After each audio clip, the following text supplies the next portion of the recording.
के भीतर भी उनके लिए रोज़गार का, जीविका का एक साधन बने, माइंडसेट बदले।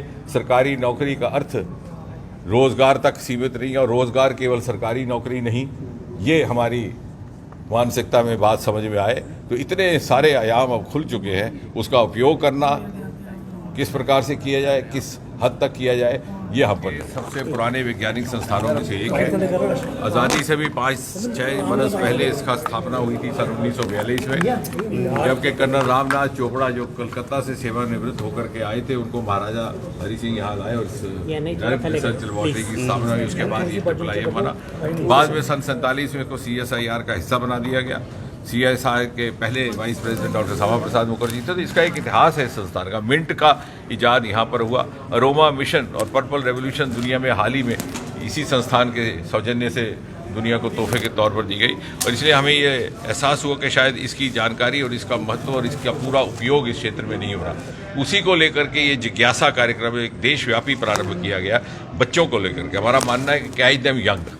जब बच्चे 10वीं 12वीं कक्षा में पहुंचते हैं तो उनको तरह तरह के समाज से उनके ऊपर प्रेशर आते हैं। कोई कह रहा है कि कोचिंग सेंटर चले जाइए, कोई कह रहा है इस तरफ चले जाइए, तो उनको अपनी अपनी प्रतिभा का एहसास नहीं होता। मोदी जी ने जिस तरह से स्टार्टअप्स के लिए रास्ते खोल दिए, 350-400 से स्टार्टअप्स बढ़ करके 1.25 लाख 1.5 लाख तक पहुँच गए। मोदी जी ने अंतरिक्ष के द्वार खोल दिए।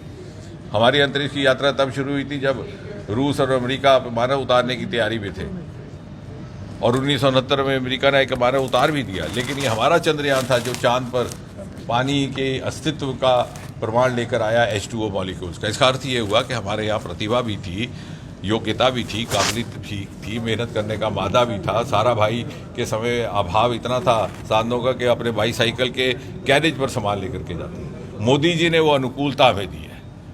प्राइवेट सेक्टर के लिए इसको खोल दिया गया और अब हमारा ये दायित्व है कि हम इस अनुकूलता का पूरा लाभ उठाएं और भावी पीढ़ी को, आने वाली पीढ़ी को इसका लाभ दें, ताकि जिस प्रकार से अब भारतवर्ष दुनिया के मापदंड पर अपनी मान्यता प्राप्त कर चुका है, हमारे बच्चे, हमारे स्टार्टअप दुनिया भर में अपना नाम कमा चुके हैं। देश के भीतर भी उनके लिए रोज़गार का, जीविका का एक साधन बने, माइंडसेट बदले। सरकारी नौकरी का अर्थ रोज़गार तक सीमित नहीं और रोज़गार केवल सरकारी नौकरी नहीं, ये हमारी मानसिकता में बात समझ में आए तो इतने सारे आयाम अब खुल चुके हैं। उसका उपयोग करना किस प्रकार से किया जाए, किस हद तक किया जाए, ये हम पर। वीडियो जर्नलिस्ट दीपक जी के साथ गुलिस्तान न्यूज से नमस्कार।